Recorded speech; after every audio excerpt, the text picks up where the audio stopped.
Using someone else's money to have fun is the best. Good luck with the payments.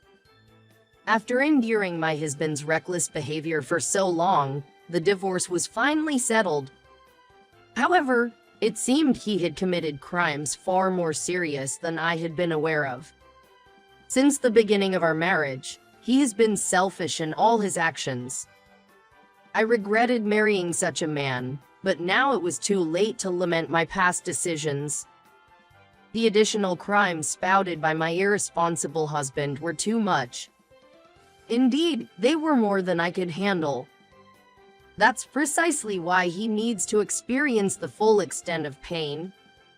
My name is Emily, a housewife in her 50s. I live with my husband, John.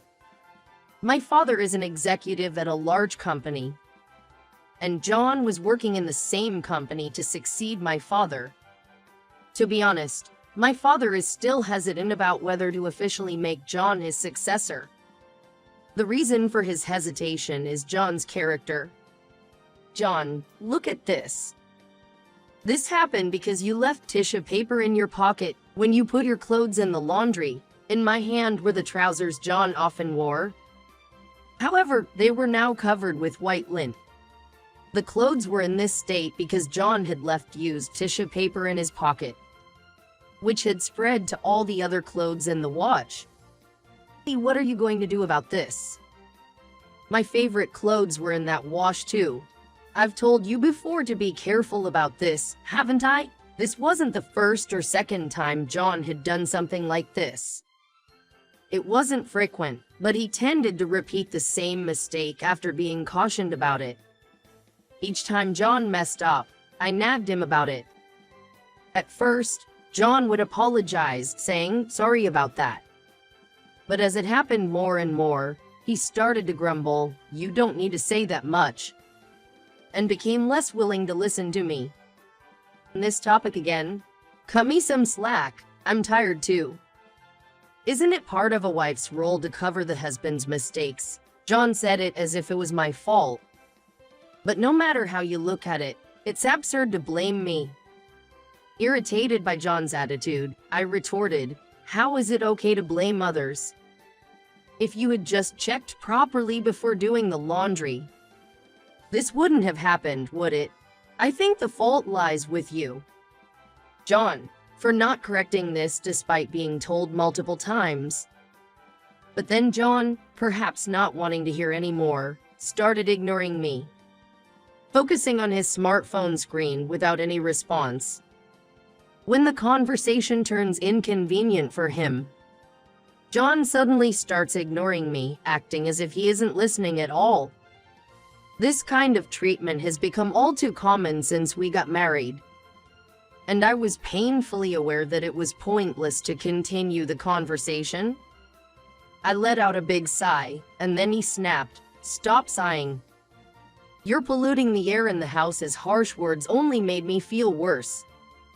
But I gathered my strength. I couldn't let it go this time. It's not just about this. As I said that, John looked up with a puzzled expression. Showing John the message screen with my father, I continued, "I heard from Dad. It seems like your performance at the company isn't very good. Dad came to me for consult." The message screen showed the conversation between my father and me about John. John was currently being mentored by one of the most capable people in the company, but it seemed there were significant problems with his attitude, and it had become a topic of discussion among the upper management. He doesn't take work seriously at all and is always looking at his smartphone whenever there's a spare moment. He doesn't take notice even when cautioned, and the moment you take your eyes off him, he's back to his phone. Instead of doing the work that needs to be done, he pushes it onto those in lower positions, trying to make it easy for himself. His attitude has become a concern for his mentor, and upon hearing this, my father felt the need to discuss with me what to do.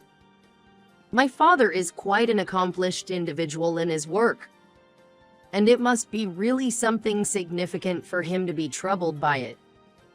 In other words, John's behavior is exceptionally bad. Dad seems really troubled. There's talk about not making you the successor anymore and having my brother take over instead. What? That's not what was agreed upon. I married you because I was told I could be the successor. Go and make things right with your father right now. His words took me by surprise, and at the same time, I felt I knew it. After all, since we got married, there wasn't a single moment when John was kind to me. The last time John was kind to me was before we got married, when he was fervently courting me. Since the marriage, John didn't feel the need to feed a fish he has caught. He stopped being kind to me altogether. I had a hunch, but this confirmed that John was only interested in the position of a big company executive successor, and not at all in love with me. While I felt shocked, having sensed it all along, the pain wasn't as intense as it might have been. Maybe I had already given up somewhere deep down. I didn't have the confidence to continue this marriage with those feelings. Then, let's get divorced. When I brought that up, John asked, "Why? You love me, don't you? Won't you be the one who ends up hurting if we divorce?" John, under some misconception, declared that. I sternly replied to him, "Love, don't be ridiculous. My feelings for you have completely cooled off. So let's get divorced as soon as possible and be free. You'll have to give up your position as the successor, but that's fine, right? Yeah, that's fine. I'm sick of being tied to a boring woman like you anyway." The divorce was settled more cleanly than I thought. After that, we both started preparing for our divorce. The house was neither of ours to claim, so we decided to vacate it. Since most of the furniture was purchased by me, it was decided that I would take it. Though John seemed a bit dissatisfied with this arrangement. There were some disputes, but after everything was prepared, the divorce was finalized without any incidents. Surprisingly, the marriage, which had lasted for so long, ended without any fanfare. Yet, I felt neither sadness nor anxiety. In fact, I felt relieved to have cut ties with such an unpleasant person. However, a few days after the divorce, I felt something was amiss. A bank card that was in my wallet was missing. Since the beginning of our marriage, John frequently snooped in my wallet and stole what he needed. If it were any ordinary bank card, I wouldn't have complained. But this bank card was no ordinary one. If it had been stolen as usual, it could lead to a major problem. I immediately contacted John. John was on a trip to Dubai, and I would have to wait several more days to speak with him in person. Anxious to get the bank card back, I waited restlessly for his return. Finally, the day came when I was to meet John. We had arranged to meet at a cafe, and John arrived a little after the scheduled time. As soon as he sat down, I said, "Return the bank card." He handed over the item in question. There's nothing like playing with someone else's money. Haha, good luck with the payments. Laughing, John revealed something outrageous. He had used the bank card to pay for a $33,000 expense on his Dubai trip. It's absurd to think of someone stealing a bank card and lavishly spending a large sum of money.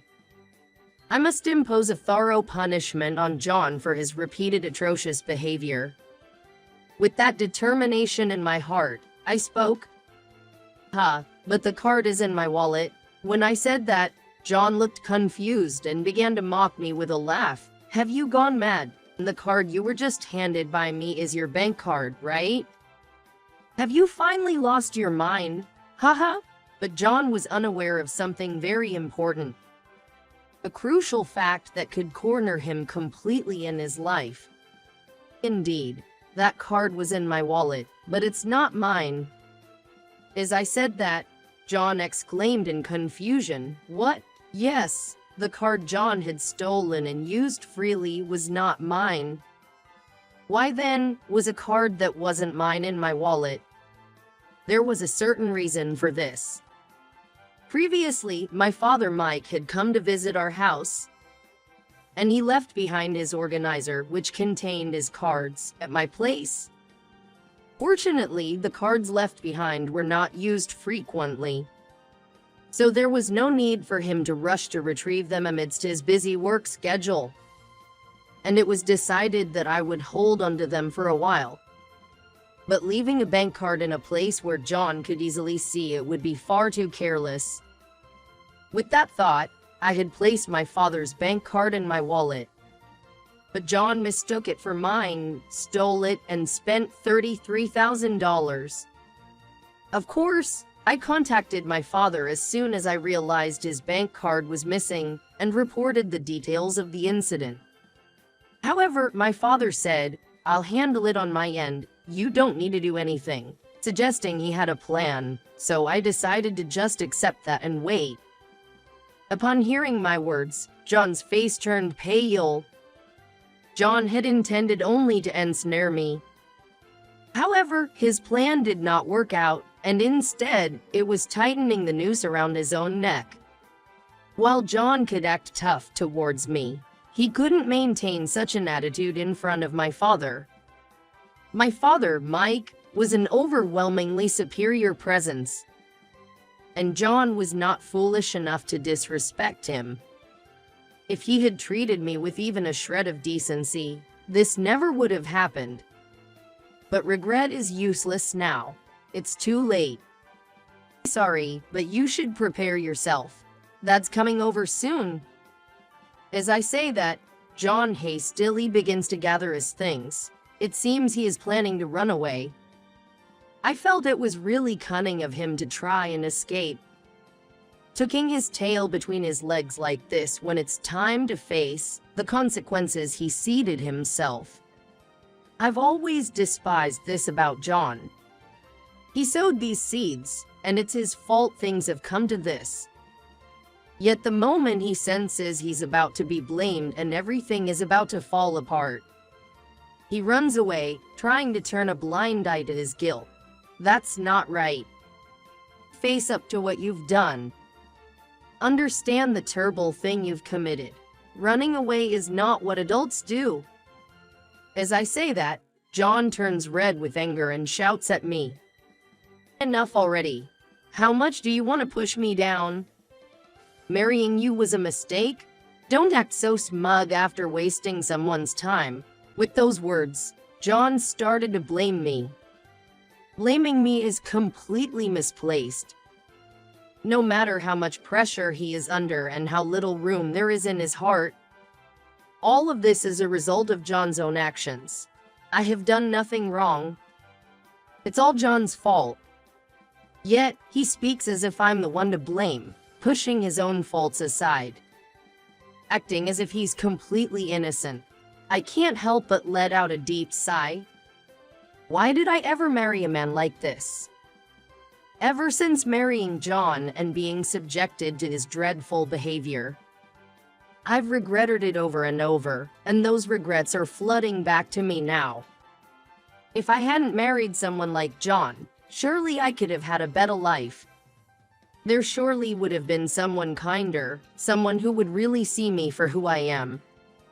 Yet, to throw away even the chance for something better and continue to pour time and effort into such a worthless person was probably the most foolish thing anyone could do. Why couldn't I have seen John's true nature earlier? Why didn't I realize sooner the abnormality of John's actions? Perhaps the carelessness wasn't just on John's part, but mine as well. But it's too late for regrets now. The revenge play has already begun. The wasted time I spent on John is not coming back. And I can't undo the crimes John has committed. The time has come for us to drag each other down. Sensing that he can't escape my words any longer, John gives up trying to leave his seat and stays put. I felt it was a wise decision. If John had run now, Mike would surely have chased him to the ends of the world to make John atone for this matter.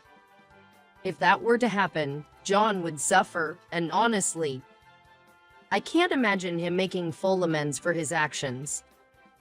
Until now, Mike hadn't come for John, perhaps as a token of thanks for being with me? Yet oblivious to such things, John gradually began to adopt an overbearing attitude. It's all your fault in the first place. If you keep your card in such an obvious place, of course I'd think it's okay for me to use it. I've always hated that about you. Normally, using someone else's bank card is not right. Even if it belongs to a spouse, one should get permission beforehand. However, John used my cash card without my permission, as he pleased, all this time. That's why, even at the time of our divorce, it felt so natural for him to steal the bank card from my wallet, as if accepting a parting gift. I'm not in the wrong. It's all because of your sloppy management. You should be the one apologizing to your dad. I haven't done anything wrong. With those words, John insists, trying to escape the blame. Such an argument is so outrageous that I doubt he's in his right mind. It is too clear that John, the one who stole the bank card, is at fault. John has 100 faults for acquiring the habit of stealing bank cards without permission. There's nothing I've done wrong. Yet John tries to push the blame onto me. He says it's because of my sloppy management, but I had no such intention. And I believed I was treating my belongings normally. It's clearly John who is wrong for developing the habit of stealing. Why don't you just admit your sin for a change? But even when questioned, John shook his head. He doesn't seem to want to acknowledge what he has done. I sighed deeply, and at that moment, John visibly shuddered. I realized it's about time to make him face the reality of his actions. Just then, the final cast member appeared. Emily, sorry to keep you waiting. And John, it's been a while. Saying so, Mike approached us. John, who perhaps didn't expect him to actually come, turned pale upon seeing Mike's face. Father-in-law, it's been a long time. With that, John approaches Mike as if picturing him up, and signals for the waiter to order a drink for Mike. John's behavior had changed so suddenly from before. It made me let out a sigh of exasperation, to which John shuddered again, looking at me anxiously and asked, Emily, are you okay? That alone was immensely amusing to me. I've missed you since we got divorced, father-in-law. How have you been? John, while acting demure and subdued, rattled off as if he truly cared about Mike. From the outside, he might look like a considerate ex-husband concerned about his former father-in-law. But this rapid-fire talking is John's typical strategy to keep the conversation at his own pace and prevent the others from speaking. Of course, I knew it, and so did Mike, who frowned at John's words. But Mike was a company executive. He's seen his share of such behavior and won't be swayed by John. Opening his mouth to cut through the nonsense, enough with the pleasantries. John, do you understand what you've done? Using someone else's card without permission is wrong. Even someone as lazy as you should understand that, right? Mike's voice contained a mix of anger and intimidation. Even I, not being the one addressed, shivered at the tone of his voice. It was unlikely that John, sweating profusely, could remain sane as he meekly nodded. Yes, although John has such an awful attitude towards me. He has never dared to show such behavior in front of Mike. Mike is usually kind and considerate, but he is especially strict with those who disregard his kindness. Even as his daughter, the anger Mike shows is so frightening that even now as an adult, if he directs his anger at me, it makes me cry. John was trembling in front of an angry Mike. What you did is no different from being a thief. Had you still been Emily's spouse, maybe I could have forgiven you. But to me now, you are no more than a stranger. Do you understand what that means?" At Mike's words, John's throat tightened. He must have understood what it meant naturally. Mike is likely to impose social sanctions on him.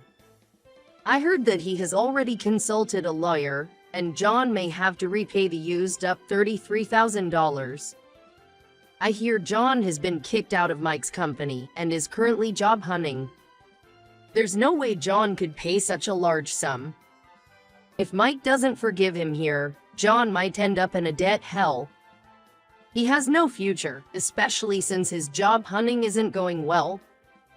And if he is burdened with this repayment, it's even worse. Realizing this, John sat on the floor and groveled.